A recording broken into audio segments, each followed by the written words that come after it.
portanto, telemóvel ainda bastante pesado.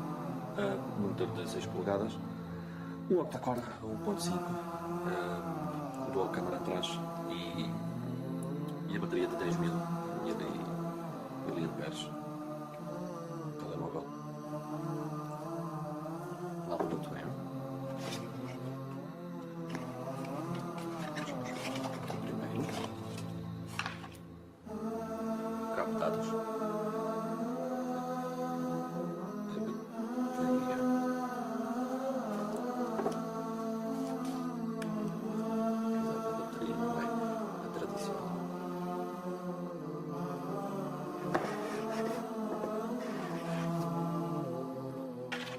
Cabo de dados, carregador,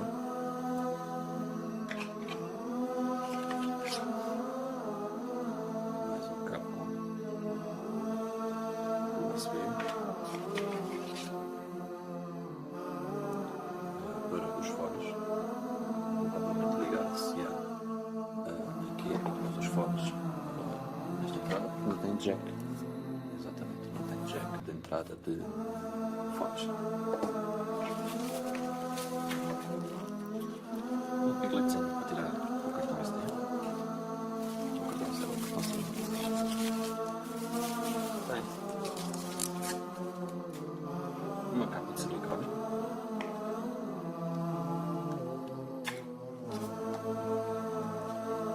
Um manual.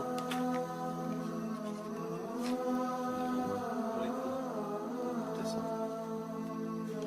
É só. Pronto. Basicamente. Este HT70 é computador, carregador, cabos, carregamento, fones, etc. Agora vou só mostrar mais em detalhe. Aqui é a câmara, aqui será a câmara, duas câmaras, duas câmaras à frente. Será o botão para bloquear o volume, as duas câmaras traseiras, mais o flash. Isto é o leitor de impressão digital.